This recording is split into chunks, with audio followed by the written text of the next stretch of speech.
The following message is from the Sunday service of JIL U-Belt. We hope that you'll be encouraged. Okay, brand new you. This is in accordance dun po sa series na binigay po ng JIL. Ang theme po for this month sa buong JIL family ay Jesus, the Life Giver. Siya pong nagbibigay ng buhay. At since natapos na po natin yung ating Colossians chapter 3 verses 1 to 11, ang i-discuss ko po ay Colossians chapter 3 verses 11 to 15. Sabi pong ganun dito, pakibasa nyo nga po.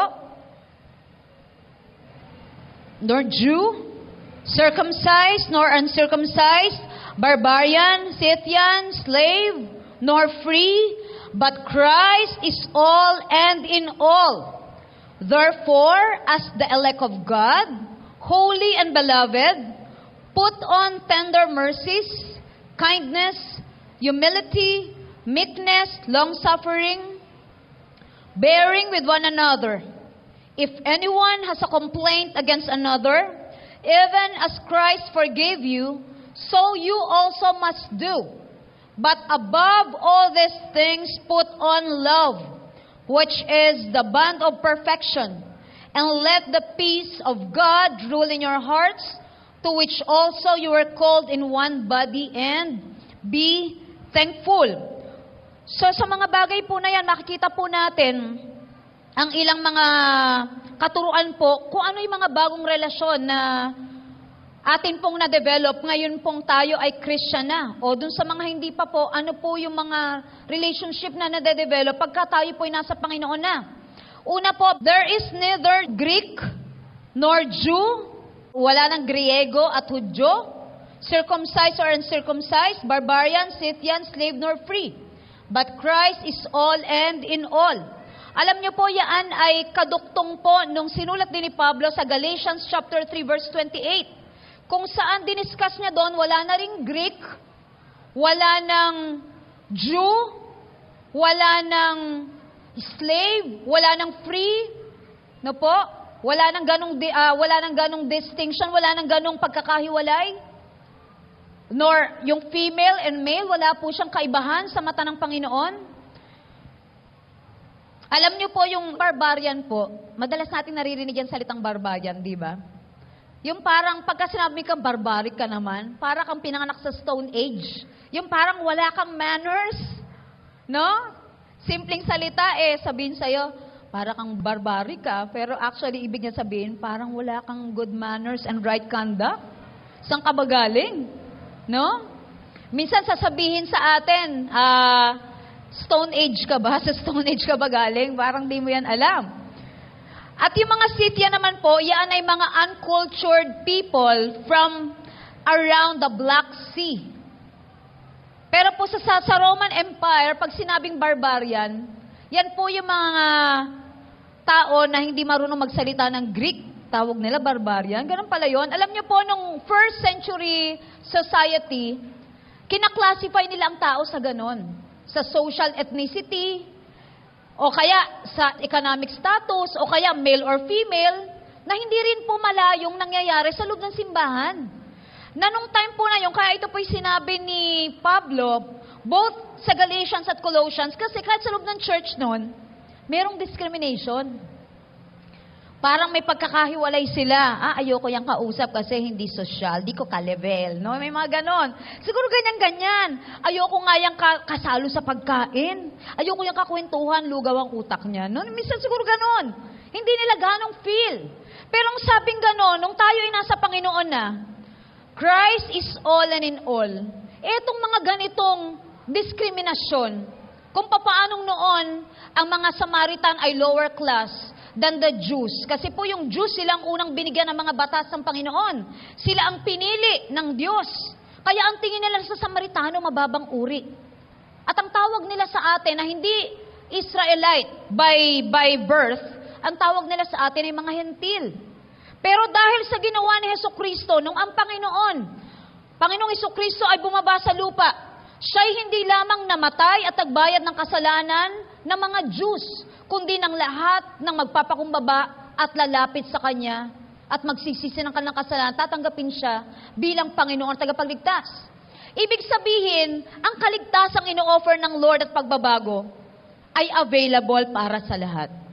Kung paanong sinabi ng Romans 3:23 that everybody sinned, everybody fell from the standard that the Lord has set for humankind. Na ito dapat ang standard ng pamumuhay nyo. Ganito dapat ang righteousness nyo. At walang nakaabot doon, wala kahit isa. Kahit ba, pastor, yes? Kahit pare, yes? Kahit ba yung hindi lumalabas ng bahay, nagmumongha, yes? Everybody sinned. And everybody is under death sentence. Hindi lamang po physical death. Ang naging resulta ng kasalanan ng tao ay ito. Una po, dati immortal siya.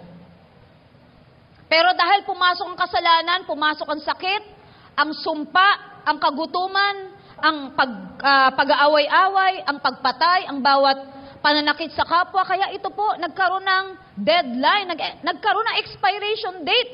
Tayong lahat. At ang masakit po dyan sa expiration date na yan, wala po yung sulat. Buti pa yung gamot, di ba? Nakalagay kung hanggang kailan. Pero tayo wala. Una-una. Sabi mo sa katabi mo, una-una lang yan. Wala yan sa edad. Wala rin yan sa beauty na mauna mamatay mga ganda. Hindi. Walang ganon.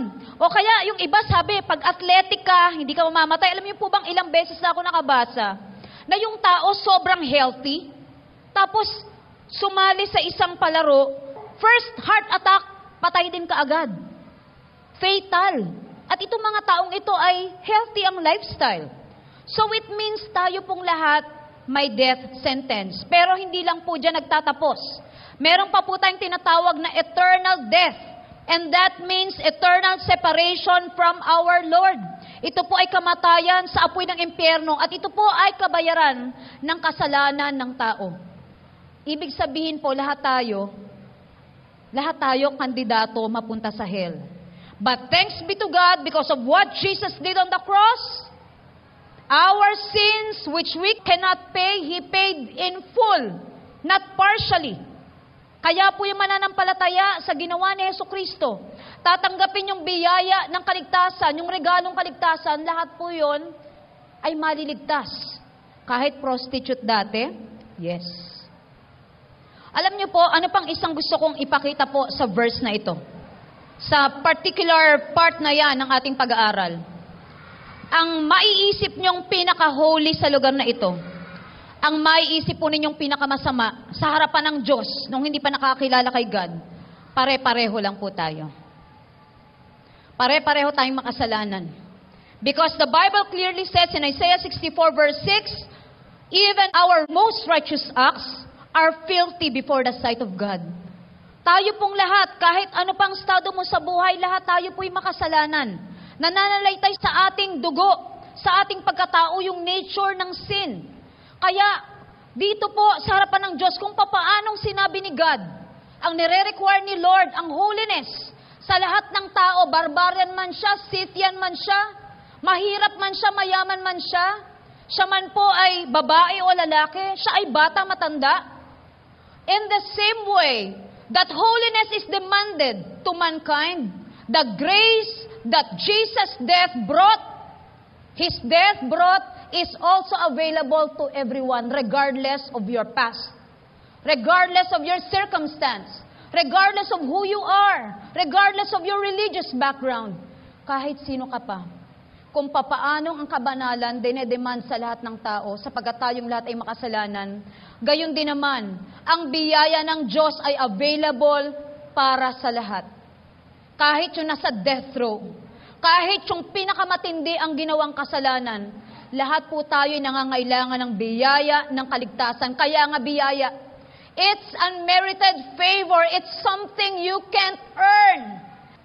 Wala hong isa sa ating papasok sa langit dahil tayo po'y mabait. Sabi nga pong ganun, kahit itong buhay na ito, itaya ko pa para sa iba. Ganoon ang pagiging charitable ko. Yung lahat ng bagay na meron ako, i-donate ko. Sa labas ako tumira at lahat ng kapitbahay ko, ipasok ko sa bahay ko. It doesn't make me a better person before the sight of God, apart from the grace of God. But thanks be to God, we can be holy, we can be forgiven because of what Jesus did. And that is the good news. Kaya sa lahat po na nagsasabing you are a hopeless case, this particular verse is saying to us, before the sight of God, there is no more Scythian, there's no more barbaric, there's no more slave nor free, female or male before the sight of God. There's no criminal or righteous before the sight of God, apart from the grace of Jesus Christ. Mga minamahal, kung nasaan man tayo ngayon ang estado ng buhay natin, Kristiyano man tayong paminsan-minsan ay hindi Kristyan. Kung tayo man ay first-timer sa lugar na ito, gusto ko pong sabihin sa atin ang good news. The grace of God is available to everyone who believes, regardless of your past. Lahat po tayo ay merong pagkakataong maging brand new because of the grace of God.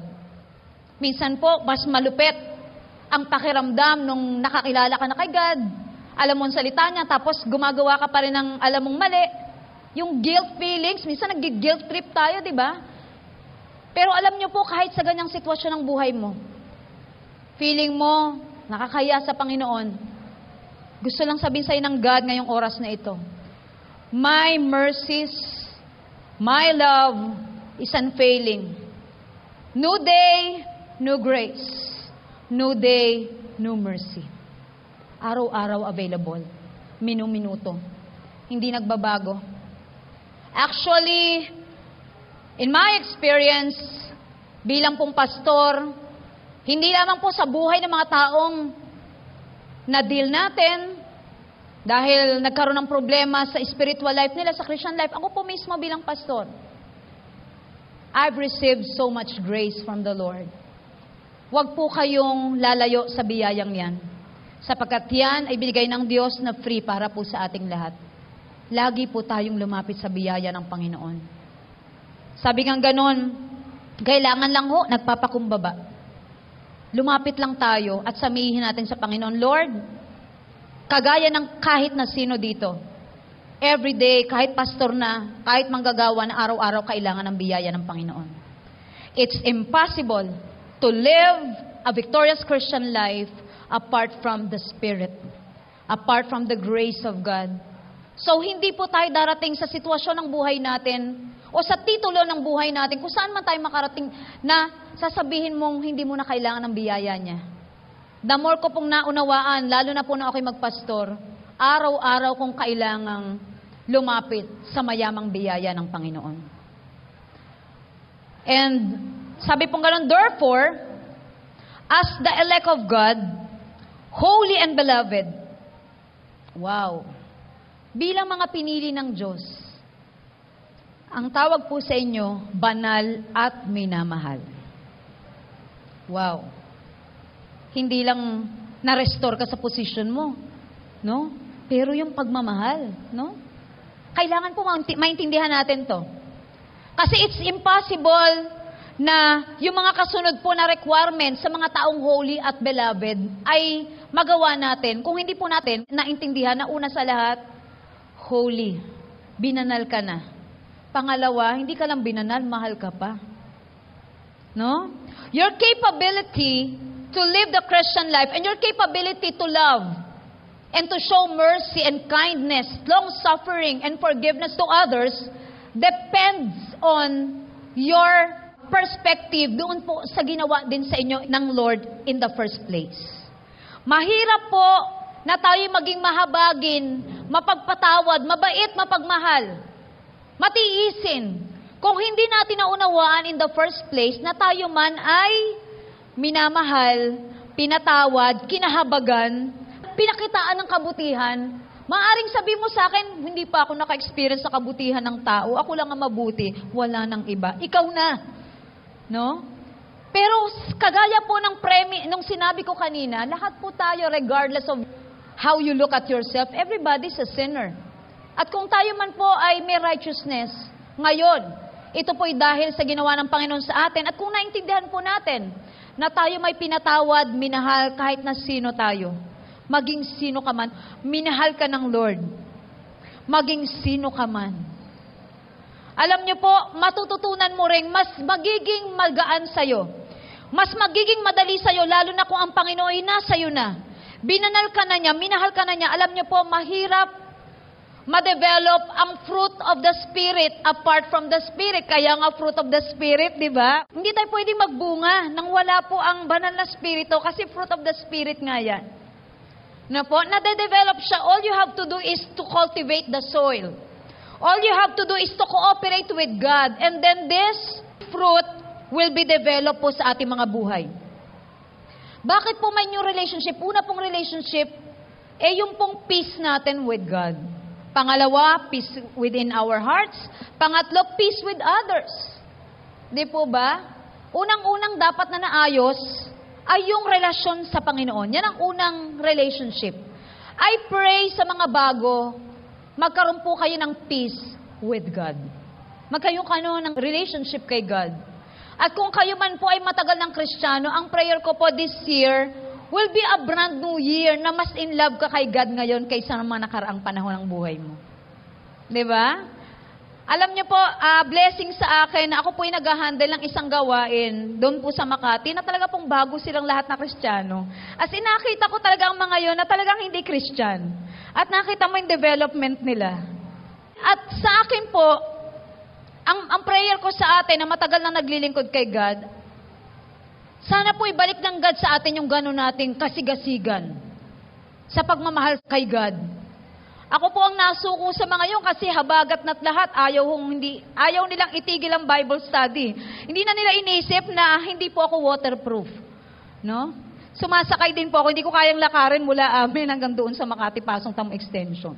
Ganun sila ka-hungry kay God.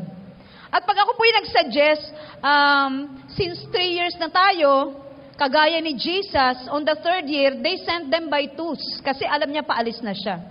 Ganun ang gusto kong gawin sa inyo. Sabi ko sa kanila nung nakaraang Thursday. O sige, kailangan Monday, Tuesday, hanggang Sabado po, hanggat bukas yung opisina, meron po kaming tinatawag na SD of the Day. Yung pong company, may SD of the Day din. Sales Director of the Day. Siya po yung nag-aasikaso ng lahat ng darating, lahat ng mga mag-i-inquire sa kanya yon. Yung aming pong SD of the Day, Soul Winners of the Day. At alam niyo po ba, talagang by two sila. Literally, kasi inano ko sa Bible, sabi ko, gagawin natin ginawa sa Bible, ganyan-ganyan, dalawa-dalawa kayo. Ang plano ko po noon, after na ng fasting nila, kasi po nag-fasting din sila lahat. 1 week na fasting. After na ng fasting, tsaka po magso-Soul Winners of the Day. Alam niyo po, hindi pumayag, di Thursday po yung meeting. Bukas agad, meron agad, hindi, Lunes naman. Sa Lunes agad, meron agad Soul Winners of the Day. At nakaka-bless po yung ganoong apoy. It is my prayer kung kayo po ay matagal nang na kay Lord. Ay, hindi naman. Matagal na kayong Christian. Kasi pag na kay Lord, wala na kayo dapat dito, di ba? Andun na kayo. Nandiyan pa naman kayo. No? Matagal na kayong naglilingkod, nakakilala kay Lord. Ay, pray yung apoy po, yung kasigasiga natin. Ay, maging mas maapoy tayo ngayon kasi our salvation is nearer now than when we first believed. Ang Bible po yung nagsasabi na even the very elect, because of the wickedness ng huling araw, sabi niya ganun, even the love of many will grow cold. Kaya ang prayer ko po, huwag kayong matagpuan ng Diyos na tutulog-tulog. Tingnan mo yung katabi mo, nanlalamang, huwag kang magpapalamang, bantayan mo yan. Bawal po ang tutulog-tulog na Christian, lalo na po sa panahon ngayon. Alam niyo po, ang panalangin ko sa buong JILU Belt, ako po ay nakapanood ng video na mismong sa simbahan. Nagpipreach yung pastor. The Lord will come at an hour that you will not know. Maybe next year, maybe tomorrow, and maybe, bumagsak yung Biblia. Tapos alam niyo po, may mga naiwan sa simbahan. At yun po, yung mga tulog. Kaya sa church po natin, lalo na po 1 to 3 ang service natin, wag nawa kayong magulat, nasaan na kami, wala na yung katabi natin. Kaya, lagi po kayong maging alerto. Sabi nga ni God, ang enemy, sabi ng 1 Peter chapter 5 verse 8, the enemy prowls around like a roaring lion, watching for someone who he will devour. Kaya po yung mga tutulog-tulog, ang faith, hindi lang po sa service. Tutulog-tulog, hindi nakakapagbasa ng Bible, hindi nagpe-pray, nako. Yan po ang madaling masila ng kaaway. Kaya po, more than at any point of your Christian life, it is my prayer na mas lalo po kayong maging masigasig sa inyong buhay Kristiyano. Amen ba? Kung meron kayong New Year's resolution, yan ang resolusyonan ninyo. Na araw-araw kayo nagde-devotion, araw-araw kayong nagdadasal, because you may never know what will happen next. Napakakampante naman natin kung nagagawa nating nasa enemy territory ka, tapos palakad-lakad ka na parang naglalakad ka sa buwan. Mga kapatid, it is my prayer that when God comes, wala pong maiwan sa simbahan natin. Kahit po yung mga taga-ever na linggo-linggo, bagamat hindi nakaupo rito, ay nakikinig po sa food court, nandyan sa kanilang mga tindahan, nasa opisina. Mga gwardya na nasa baba, mga nasa paligid na janitor. It is my prayer that everybody, lagi na po nating naririnig ang salita ng Diyos, it is my prayer that none of us will be left behind. Because it's very hard to stay true to God pag tayo po'y naiwan. May possibilityng maligtas pero very slim. Because it's just you and your determination not to give in to persecution, because the persecution will be the fiercest. That's why, sabi nga ng Biblia, iniklian na lang, kasi kung hindi iklian, 3.5 years, the first 3.5, bambait-bait pa siya, but the next 3.5 will be your life. Your beloved child's life. Paano yon? Pag gano'n na ang choice. Kaya it is my prayer that everybody will be strong in faith. Everybody will be faithful to the Lord, because the Lord will come for the faithful. Mas mabigat po para sa mga taong alam na ang katotohanan. Di po ba ang accountability is mas mataas? Bakit? Kasi alam mo na ang katotohanan. And if you still refuse that great salvation you have heard, there's no other salvation left for you. Kaya po, sa ating lahat na nandito, it is a call I'm giving as the pastor of this church. I don't want any one of us to be left behind. That's why you watch your spiritual life. More than anything that you want brand new, more than the hairstyles, more than the hair colors, more than the new polish, more than the new fashion, ayusin natin ang buhay Kristiyano natin. Amen? Especially workers, especially leaders. Because, sabi nga ng Biblia, yung teachers, yung leaders, mas mataas ang panukat ng Diyos sa atin. Kaya, let us keep watch and pray. Amen? Because the Spirit is willing, but our flesh is weak. Yung mata natin, weak no? Alam niyo, iba sa atin, no? Kahit hindi naman baby, nagbo-beautiful eyes, wag na, okay na. Cute kayo, kahit hindi beautiful. No? Ang daming nilalabanan, ayaw maiwan, in fairness, nag-e-effort. No? So, mga kapatid, that's my first, bilang pastor, Lord, nasabi ko na, bahala na sila, Pinagpe-pray ko po kayo, lahat kayo. Pero you have to work out your salvation through the help of the Spirit.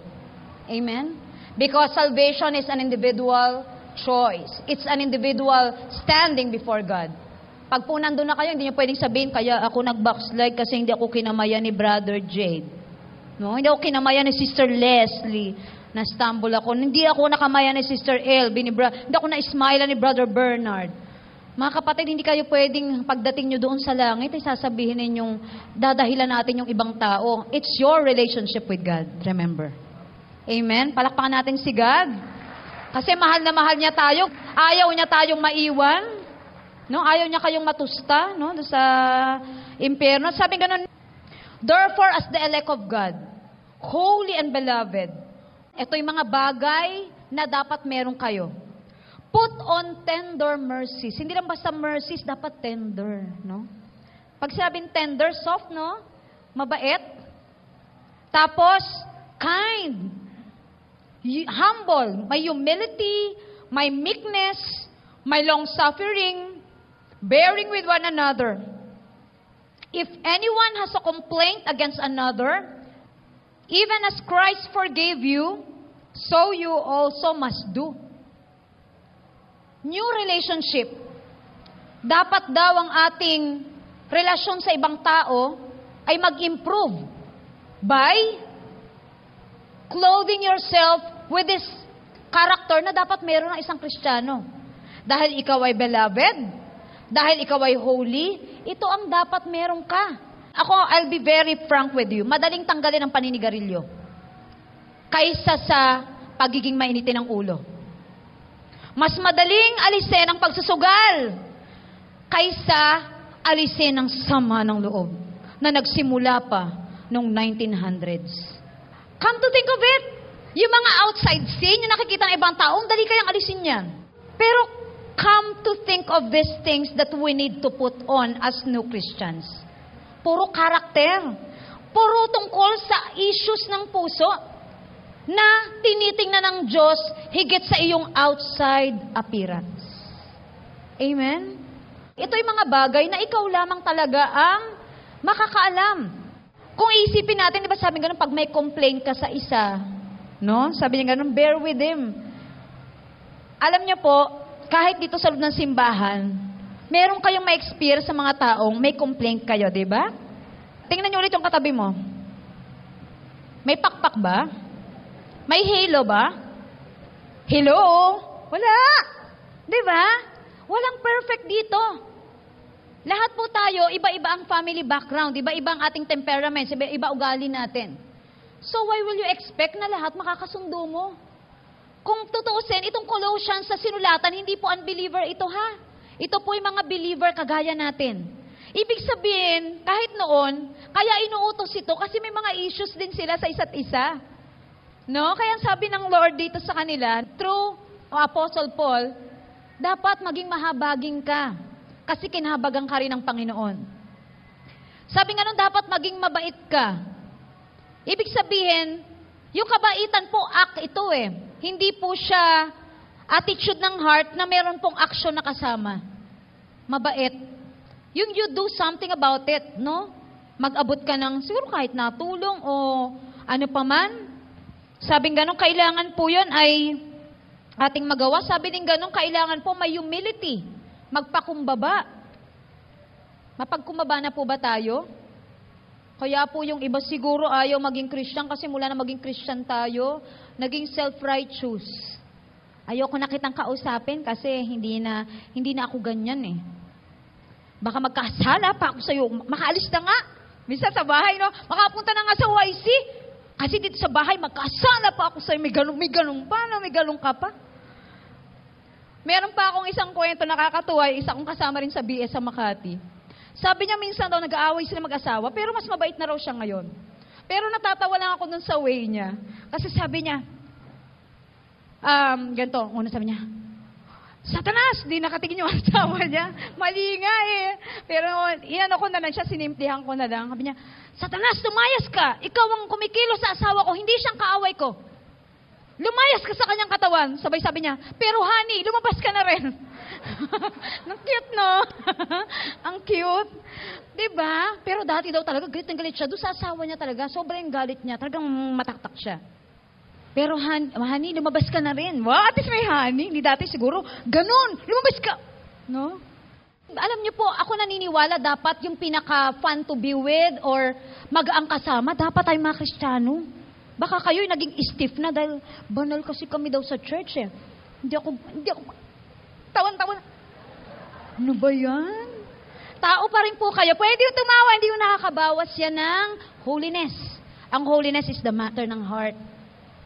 Kasi po baka kung minsan tayo po ay nagkaroon ng ganitong na pag sa labas kaya nyo tumawa ng malakas, pero pag sa church, no, kaya... No, hindi ka naman gano'n, no? Kaya magugulat na lang ako, makita ka sa FB. Ang nakunan lang sa'yo, ngalang-alam mo, lakas ng kalembang. No? Binidyo. Sabi ko, grabe si sister. Ganun pala tumawin sa church. No? Mga kapatid, ako'y naniniwala, even the Lord Jesus Christ is so winsome. Even the worst of sinners can come to Him and say, iligtas mo ko sa mga namamato sa akin. Come to think of it, He is a preacher of righteousness. He is saying, repent for the kingdom of God is at hand. Pero sa kanya tumakbo yung babaeng binabato ng iba dahil isa siyang makasalanan, adulterer. Ang mga bata, di ba mga bata ayaw niyan sa masusungit? Pero siyang mga bata, takbuhan sa kanya, gusto magpakarga. At itong mga disipulo pang nakapaligid na nagsabing, chupi. Alis kayo. Hindi kailangan dito magugulo. Pero sabi niya, hayaan niyong lumapit ang mga bata sa akin. Umaatay ng kasal si Jesus. At ang maganda dyan, bisita siya, pero kagawa pa siya ng paraan ha. Ang sarap ng ganong bisita. Pag may problema ka sa wedding mo, gagawa ng paraan. Nakalain mo na ubos yung kanilang fermented wine. Biglang si Jesus gumawa ng paraan. Mga minamahal, new relationships will be developed. Sino namang hindi gugustuhin makasama mga ganito? Tender-hearted, kind, long-suffering, forgiving. Mga minamahal, I want to encourage everyone. You should be more pleasant now because you are a Christian and you have Jesus inside of you. Yung fruit ng Spirit dapat nagmamanifest. Diba? Alam niyo pong pinakamalayang buhay para sa akin ay yung tayo'y maging Kristiyano. Kasi alam mo, humahalak ka hindi dahil lasing ka. Humahalak ka kasi masaya talaga ang kalooban mo. Regardless of situation. Kasi si Jesus nasa buhay mo na. Ikaw yung pinakakalmadong tao. Pero wag naman sobrang kalma na, sunog. Tapos bubuksan mo pa yung powder mo. Tapos baka makunan ng camera. Kasi peaceful ka masyado. What I'm saying is this. Yung fruit ng Spirit should manifest. At ang relasyon mo sa asawa mo dapat naging better, hindi naging bitter, hindi naging bitterest, kasi Christian ka na. Kung dati hindi kayo gano'ng magkasundo, baka lalo nga hindi na kayo nagkasundo kasi mas lalo mong inaway, kasi lalo mong, ay nako, dapat talaga, hindi agad ako nakapag-asawa, dapat Christian na pang asawa. Hindi ganun mga kapatid. Sabi nga ng Biblia, iwin mo ang asawa mo sa pamagitan ng mabuti mong asal. Kaya po sa mga kapatid ko po dito na huwag niyo pong palitan ng asawa niyo dahil hindi sila born again, masama po yan, magagalit po si Lord. What I'm saying is this, you pray for your husbands. Show them you become a better wife because you are now a Christian. Because that should happen. Yan pong sinasabi ng Biblia. Kung tayo po'y husband, tayo pong una naging Kristiyano, dapat po yung relasyon din natin, nakita natin ngayon, sabi ng Biblia ay dapat mahalin natin ang asawa natin, kagaya ng pagmamahal ni Jesus sa kanyang simbahan at anong ginawa niya para sa simbahan. Siya po ay namatay para po tayo itubusin. Ganon po dapat. Gusto ko pong i-analyze ninyo, naging mas mabuti ka bang kapatid dahil Christian ka na? Naging mas masipag ka ba ngayon at naaasahan sa bahay? Baka naman nagkaroon ka na ng dahilan para lagi kang wala sa bahay. Kasi may service Araw-araw service? Ganon, mas madala. Kayo ang iya ako sa'yo, hindi kaya ako araw-araw sa YC. No? Mga kapatid, it's about time to put everything in order. This year will be a brand new life for you. Hindi dahil nagbago ang asawa mo. Hindi dahil nagbago ang sitwasyon ng bahay nyo, kundi dahil nagbago ka. Sometimes, ang problema po sa maraming tao, we want everybody to change except us. You need not develop new relationship para lang magkaroon bago kaibigan, kundi una siguro sa lahat, you become a better friend to your existing friends. Diba? Kaya, mga kapatid, ako naniniwala, ang mundong ito ay talagang magiging better world if all of us here will live out the life that the Lord has given to us. If we will live up to the standard that the Lord has given to us, alam niyo po, hindi mag-uutos si God na mga bagay na hindi niyo kayang magawa. Una, the Holy Spirit is inside of us. Nandiyan na ang biyaya ng Panginoon. Naranasan mo ng mahalin, mapatawad, mapagpasensya ng Panginoon. Kaya yung capability magawa yon, magagawa mo bakit? Kasi na-receive mo. Hindi mo na pwedeng gawing dahilan kasi nung bata ako. Hindi uso sa amin ang sorry. Hindi uso sa amin ang thank you. Hindi uso sa amin ang I love you. Mga kapatid, now that you are a Christian, you are a new creature. Your past is gone.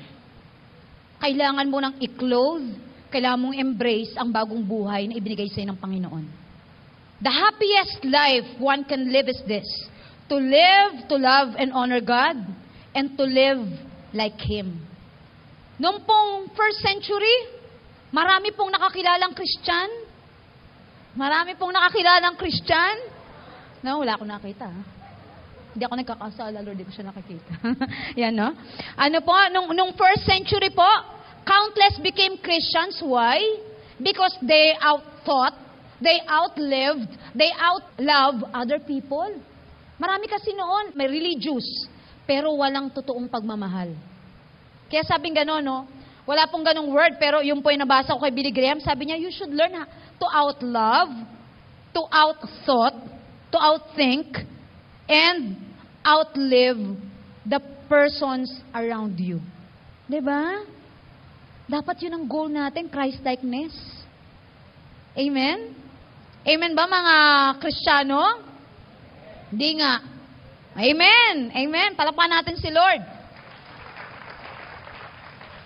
Sabing ganon, pasensyahan mo ang kasama mo. Kung may complain ka sa kanya, patawarin mo siya kung paanong ikaw ay pinatawad din ng Panginoon.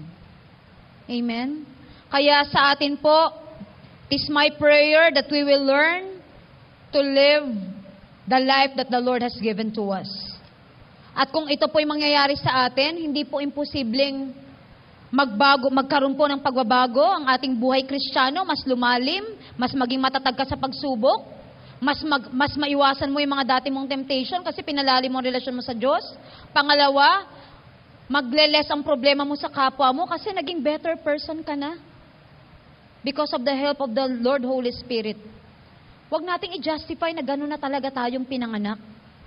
Magiging malungkot ang buhay mo pagka pinagtigasan mo yung ugali mo dati. It's pride. May isang nagkwento na ama na yung anak niya napasok yung kamay sa jar. Hindi nila maalis, binubunot ng tatay, nilagyan na ng mga gel, ayaw pa rin maalis. Tapos sabi ng tatay niya, ganito gawin mo anak, unatin mo yung kamay mo ng unat na unat, tapos ganyanin mo, tapos iugutin mo.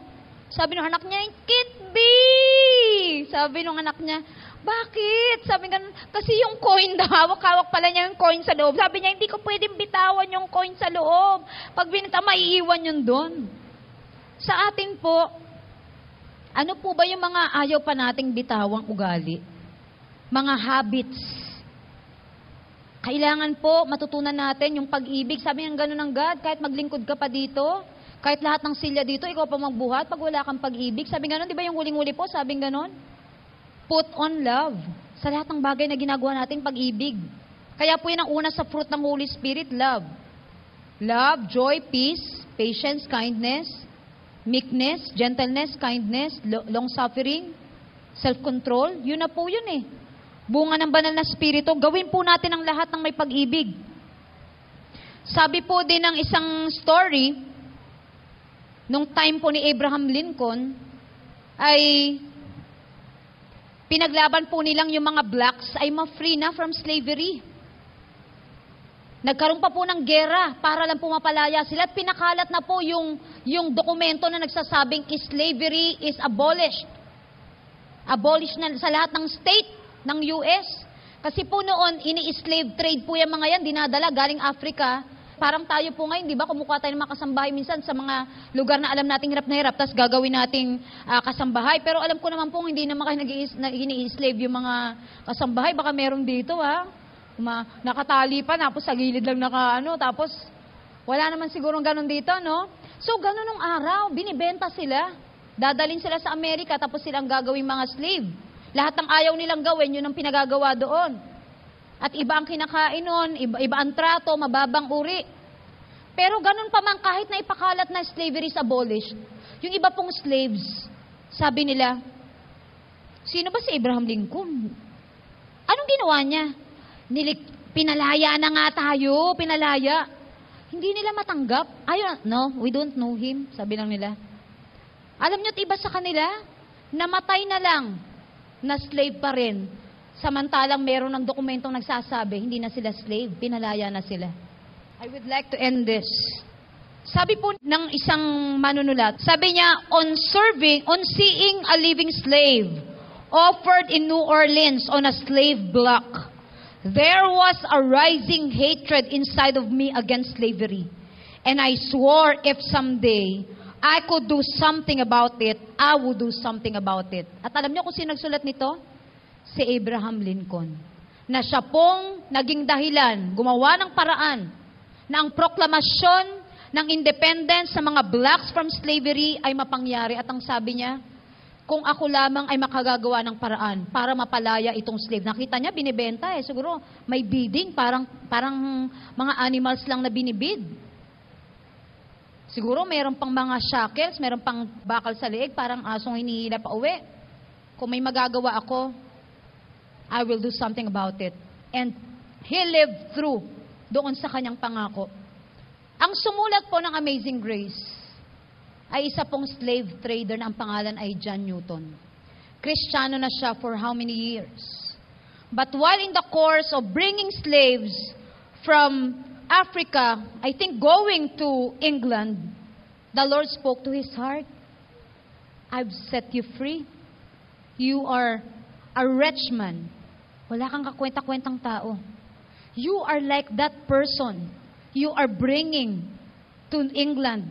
Binili para magbuhay na slave. Bakit mo yan ginagawa sa kanya? Samantalang ikaw, worse ka pa dyan nung bilhin kita. In the same way na pinalaya kita mula sa slavery, ganun din naman. Gusto kong sabihin sa iyo, John Newton, you have to stop slave trading because that is not the work that a man redeemed from sin must live on. Sa atin po ngayong hapon, I would like to pose the same challenge. You were forgiven.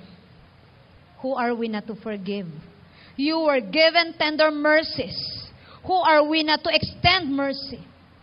Kahit gaano po kalalim ang ginawang sugat sa puso natin ng mga taong nagkamali sa atin, remember, you were forgiven so you can forgive. Sa hapon pong ito, it is my prayer, the Lord will not just warm our hearts, but the Lord will change us from deep within, that He will give us a new understanding of what Christian life is all about. It's about change hearts, nothing more and nothing less. May isa po akong kasama ulit dun sa Bible study. He has a problem with his husband. Iba po ang religion ng kanyang husband. Hindi po naniniwala kay Jesus bilang Diyos. You know what? Matagal na po siyang Christian. Pero something happened nung siya po ay naging part ng life group namin sa Makati. Sabi niya, tagal ko ng Christian. As early as bata pa, talagang laki ako sa simbahan, sa salita ng Diyos. Pero only when I joined the life group, na yung heart ko na change. At sabi niya ganon, nung una yung asawa niya ba, wala sa work, nasa bahay, binatakdakan niya. Kasi mas malakas siyang kumita. At ang sabi niya, pagkakain na yung asawa niya, kakain ka na naman. Parang ano niya, wala ka naman trabaho, kain ka na naman. Parang ganun yung kanyang ugali. Pero alam nyo, as the Lord changed his heart, sabi niya, alam mo sister, nagulat ako. Minsan, lalo na nung nalaman niyang nasa bisyo yung asawa niya, tinignan daw niya asawa niya, gagalit na raw na naman siya kasi sabi niya, ito na naman. Hindi na nga siya nag-work, hindi na siya ganun kalakas kumita, tapos may bisyo pa siya, sabi niya ganun. Alam mo, pag tingin daw niya ganun, tingin daw niya si Jesus Christ. Tapos sabi niya, sister, paano ka magagalit? Ay, yung tingin ko na talaga, ano-ano nga ako, parang si Jesus Christ yung asawa. Nakita niya ang Panginoon doon sa asawa niya. Sabi niya, starting then, her treatment to her husband changed. Her husband strayed away from her. Kasi every time kausap sila, iwas na, hindi sumasabay kumain, ayaw na siya kausapin kasi pati mga anak, wala nang respeto dun sa asawa because it's happening. Nakikita na ganun yung trato. But breakthrough happened after the 1 week fasting. The husband began to open up. Kasi nakita din na bumait siya, sabi ganun, bumait nga daw yung asawa na niya, ganyan, nag-open na siya. Nasabi ganun, tulungan mo ako, kailangan ko ng tulong. Sabi niya, tagang iyak na iyak siya, sabi niya, kung meron akong hiniling na kaisa-isang bagay, restoration of family relationship. And the Lord granted it because she cooperated. You know what? It is God's will to heal your family. It is God's will to heal your relationship. Maraming problema ng taong kinauugatan ay problema sa relasyon. Kaya sa hapong ito, mga minamahal, allow the Lord to change your heart. And when you change, all other things will change. At ang change na yan, manggagaling lamang sa ating Panginoon. Hayaan natin ang daong ito'y simulan natin ng bago sa magitan ng pag-aalaw sa Panginoon na mabago ang ating relasyon sa Kanya, ang ating pananaw sa Kanyang pag-ibig at pagpapatawad. At hayaan natin, hingin natin kay God, Lord, I want to love people the way you love me. I want to accept people the way you accepted me. There are things you can no longer change. May ilang bagay yun na talaga. Na hindi na talaga pwede magbago, pero ang kailangan, acceptance. Kaya sa hapong ito, I want you to remember where you came from. The Lord has been so gracious to us. If not, we will not be here. Ako po mismo, kung hindi po mabuti ang Diyos, kung ang Diyos nagbibilang ng mali, nagtatara po ng mali, hindi po ako pwedeng tumayo dito sa harapan ninyo. But I praise God for His amazing grace. At yun po ay pwede nating ma-experience lahat ngayong araw na ito. Let's just stand. At tayo po'y sumamba sa Panginoon. May God give us a new set of eyes, a new set of ears,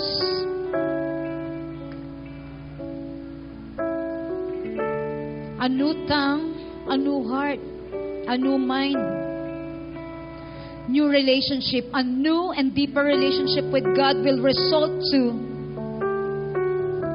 a brand new relationship to other people. Pag sinisik mo si Lord, ang presensya niya, hindi po pwedeng hindi mo makita ang mga bagay na dapat mong baguhin sa iyong buhay. Because God's Word is like a mirror. Nakikita at sinasabi sa atin ng Diyos, anak, ito ka dapat dahil tinubos na kita. Dahil anak tayo ng Diyos, we should have a growing resemblance to our God. Church is not about programs and activities. Church is about growing into Christ-likeness. The Bible is given to us by the Lord so we can live as we should.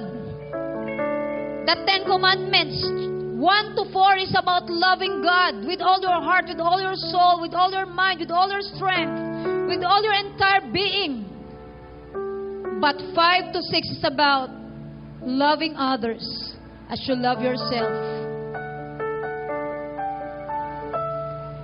The Lord is saying, those who love me are those who obey and love my commandments.